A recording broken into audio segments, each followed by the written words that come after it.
Hello everyone. ఈరోజు నేనైతే త్రివేంద్రంలోని famous temple Shri Anantha Padmanabha స్వామి టెంపుల్కి అయితే వెళ్తున్నాను. రూమ్ నుంచి బయలుదేరాను. ఇది వచ్చేసి exact Trivandrum central railway station దగ్గర ఉంది. ఇక్కడ నుంచి ఇక్కడ నుంచి 1 కిలోమీటర్ దూరంలోనే టెంపుల్ ఉంది. సో మీకైతే ఈ టెంపుల్ చూపిస్తాను. ప్రజెంట్ అయితే ఈ త్రివేంద్రంలో చాలా కూల్గా ఉంది. మేమైతే ఆగస్ట్ మంత్లో వచ్చాం కాబట్టి చాలా కూల్గా ఉంది.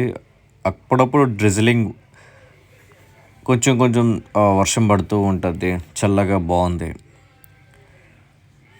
చూడండి కేరళ స్టైల్ మొత్తం అసలుకి బస్ స్టాప్స్ కానీ ఆ బస్సులు కానీ డిఫరెంట్ వైబ్స్ వస్తుంది మనకైతే. తమిళనాడు, ఆంధ్ర, తెలంగాణ, మన కర్ణాటక వీటితో కంపేర్ చేస్తే Kerala completely different state.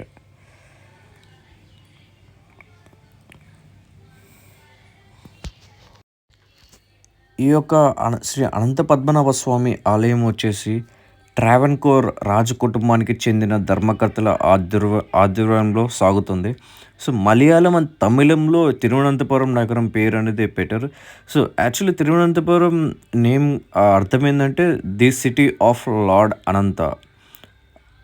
C Ananta విష్ణువు రూపం. సో విష్ణువుడు పడుకొని పాము మీద పడుకొని ఇట్లా ఉంటుంది. చాలా బాగుంటుంది టెంపుల్. టెంపుల్ అయితే నేను ఫస్ట్ టైం విజిట్ చేయడానికి వెళ్తున్నాను ఈ టెంపుల్కి.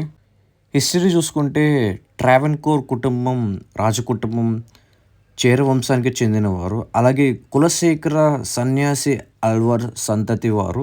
ఈ ఆలయం శ్రీ మహావిష్ణు 108 దివ్య దేశములలో ఒకటి. 108 దివ్య దేశములు అంటే శ్రీ మహావిష్ణువు ఆలయాలు ఉన్న దివ్య క్షేత్రాలు అని అర్థం. శ్రీ మద్భ గౌతంలో బాలరాముడు తన తీర్థయాత్రలో భాగంగా పాల్గొనం ప్రస్తుత శ్రీ అనంత పద్మనాభ స్వామి దేవాలయం అని. ఈ దేవాలయాన్ని దర్శించినట్లు ఇక్కడ ఉన్న ఆ పద్మ తీర్థంలో స్నానం చేసినట్లయితే అలాగే 10,000 ఆవులను బ్రాహ్మణులకు దానం చేసినట్లు తెలుస్తుంది. తమిళ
highway from Shri Padmanabha Swamy temple ఇంకా వెళ్తూ ఉంటే ఇంకా టెంపుల్ కూడా వస్తుంది. బట్ నేనే ఆపమన్నాను ఒక నిమిషం ఆటో అతన్ని. సో చూడ్డానికి గుడిని. సో ఇక్కడ హిందువులు ఎక్కువ, మన especially Telugu people everywhere. Telugu people ఇక్కడ చాలామంది ఉన్నారు. సో ఇంకా ఆలయ విశేషాలు తెలుసుకుంటే మాత్రం ఈ దేవాలయానికి 6 నేల మాడిగలు ఉన్నాయి. భక్తులు రాజులు చెల్లించిన ముడుపులు ఇందులోనే దాచేవారంటారు. వాటికి ABCDEF అని పేర్లు పెట్టారు. ఏబి మాడిగలను 130 ఇయర్స్ బ్యాకే సంవత్సరాలుగా ఏనాడు తెరవలేదు. అసలు 130 ఇయర్స్ నుంచి అసలు తెరవలేదు. సో, సి నుంచి ఎఫ్ వరకు లెక్క ప్రకారం తెరిచారు. ఈ మధ్యనే దేవాలయంలోని నేలమాళిగలలో 1,50,000 కోట్లకు పైగా విలువ చేసే అపార సంపదన బయటపడడంతో ఈ దేవాలయం ప్రపంచవ్యాప్తంగా వార్తల్లోకి ఎక్కడం విశేషం. బికాస్ ఈ మధ్యనే ఐ థింక్ 2014 ఆర్ ఎప్పుడో ఆ టైంలోనే తీశారు. సో, ఇట్లా తిరువనంతపురం ఆహ్, 1,50,000 కోట్ల పైగా విలువ చేసే అపార సంపద బయటపడడంతో దేవుళ్ళకి చాలా పేరొచ్చేసింది. అప్పుడు అందరికి దేశం ప్రపంచం మొత్తం తెలిసింది. అనంత పద్మనాభ స్వామి కొలువైన దివ్యక్షేత్రం. ఈ ఆలయంలోనికి హిందువులకు మాత్రమే అనుమతిస్తారు. మగవాళ్ళు పంచెలు మాత్రమే ధరించి లోనికి వెళ్ళాలి. ఆడవారు కూడా ఎటువంటి అధునాతన దుస్తులు ధరించరాదు. అందరూ సంప్రదాయ వస్త్రాలతోనే ప్రవేశించాలి. ఈ మధ్యన ఈ దేవాలయంలోని నేలమాళిగలలో 1,50,000 కోట్లకు పైగా విలువ చేసే అపార సంపద బయటపడడంతో ఈ దేవాలయం ప్రపంచవ్యాప్తంగా వార్తల్లోకి ఎక్కింది. తిరువనంతపురం కర్మన నది, కిల్లి నది తీరాల్లో ఉంది. ఇది కేరళ రాష్ట్రంలో ముఖ్య పట్టణం. It's a state capital. So, సన్నిధి కోట మధ్య భాగమున ఉంది. ఇక్కడ స్వామిని 3 ద్వారములతో దర్శించాలి. ఈ స్వామి విషయమై ఇప్పటి వరకు అయితే ప్రపంచంలోని అత్యంత సంపన్నమైన తిరుపతి, తిరుమల వెంకటేశ్వర స్వామి వాడు. బట్ ఈ మధ్య కాలంలో కేరళ తిరువనంతపురంలోని అనంత పద్మనాభ స్వామి వారి దేవాలయంలో బయటపడ్డ అనంత సంపదలతో వజ్రాలు, వైడూర్యాలు, టన్నుల కొద్ది బంగారం, ఆభరణాలు మొదలగు వాటితో లక్షల కోట్ల రూపాయలు విలువ చేసే సంపదతో మొదటి స్థానంలో నిలబడగా, రెండో స్థానంలో తిరుమల తిరుపతి శ్రీ వెంకటేశ్వరుడు రెండో స్థానంలో నిలవాల్సి వచ్చింది.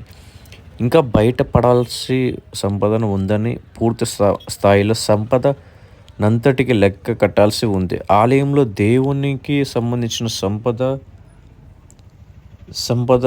నేల మాళిగల్లో దాచి ఉన్నది తెలుసు. అయితే కొన్ని వందల సంవత్సరాలుగా దాన్ని తెరిచి చూసే పాపాన పోలేదు. 1860లో మూసివేసిన కొన్ని గదులను మాత్రం 1950లో సీలు వేశారు. మొత్తానికైతే టెంపుల్ కాడికి వచ్చేసాం. టెంపుల్ బయట నుంచి చూడండి, అందరు చాలామంది లుంగీలు, పంచీలు కట్టుకొని వెళ్తున్నారు. హిందూ కల్చర్ని కాపాడడం కోసం దేవుడి సన్నిధిలో మనం వెళ్ళేటప్పుడు ప్రాపర్ డ్రెస్ కోడ్ అనేది మెయింటైన్ చేయాలి. వితౌట్ డ్రెస్ కోడ్ అసలుకి లోపలికి అలౌ చేయరు. చూడండి, టెంపుల్ బయట వ్యూ ఇది. బయట నుంచి చూడండి టెంపుల్ ఎలా ఉందో. సో, కేరళ బ్యాంక్, అది కేరళ బ్యాంక్ ఒక హెడ్ క్వార్టర్స్. పక్కనే కోనేరు కూడా ఉంది. కోనేరులో చేపలు ఉన్నాయి. ఇది శ్రీ అనంత పద్మనాభ స్వామి టెంపుల్ గుడి.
సో ఇక్కడైతే క్లాక్ రూమ్స్ కూడా ప్రొవైడెడ్ చేశారు. సో ఈ క్లాక్ రూమ్‌లో ఏందంటే మన వస్తువులన్నీ అక్కడ పెట్టేసి మనం ఎవరైతే పంచీలు గాని పంచీలు లేకపోతే సో ఈ పంచీలని ఇక్కడ మనం కొనొచ్చు. కొనేసి మనం మనం లోపలికి కట్టుకొని వెళ్ళాలి. అండ్ మన వస్తువులు ఏమైనా ఉంటే అక్కడ పెట్టేసి వెళ్ళాలి.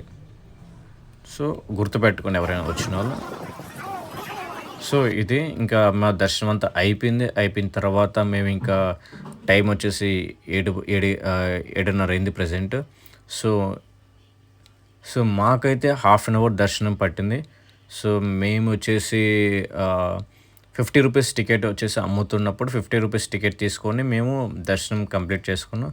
సో ఇక్కడేందంటే దర్శనం స్లాట్స్ వచ్చేసి ఈవినింగ్ ఎగ్జాక్ట్ 6:30కి అలా స్టార్ట్ అవుతది. 6కి క్లోజ్ చేస్తారు. 6-6:30కి ఆహ్, టికెట్స్ ఇచ్చేసి 6:30కి మళ్ళీ స్టార్ట్ చేస్తారు. 6:30కి పూజ అవన్నీ కంప్లీట్ చేసుకొని సో బయట మేమైతే ఇక్కడే కొంచెం ప్రశాంతంగా ఈవినింగ్ పూట ఇక్కడే ఉన్నాను. ఇక్కడ 1 అవర్ 2 అవర్స్ ఇక్కడ స్పెండ్ చేసాం. ఆల్మోస్ట్ 9 దాకా. సో తినేసి ఇంకా బయలుదేరాం. సో ఇప్పుడు చూడండి నైట్ ఎగ్జాక్ట్ 9 అయింది టైము. సో ఇప్పుడు కోనేరులో చూడండి మీకు కనిపిస్తుందా కనిపియలేదో కోనేరులో చేపలున్నాయి ఇక్కడ. సో చేపలు ప్లస్ ఒక్కసారి దేవుడి గుడి చూడండి. ఆ గోపురం చూడండి ఎంత బాగుందో పైన మేఘాలు గాని ఇవన్నీ. సో ఇదొక గుడి కోనేరుకి ఆనుకొని ఉంటది. ఆంజనేయ స్వామి గుడి ఇది. సో ఇంకా అలా దేవుడిని దర్శించుకొని ఇంకా అలాగా వర్షం పడుతుంది. సో ఇంకా అలాగా ఇంకా రూమ్‌కి వెళ్ళిపోతున్నాం. సో ఈ వీడియో ఇంతటితో సమాప్తం. That's it from the video. నా కంటెంట్ నచ్చితే మాత్రం కొంచెం సబ్స్క్రైబ్ చేసుకోండి. సో ఇంకా మంచి కంటెంట్ మీకు ఇస్తాను డామ్ షూర్.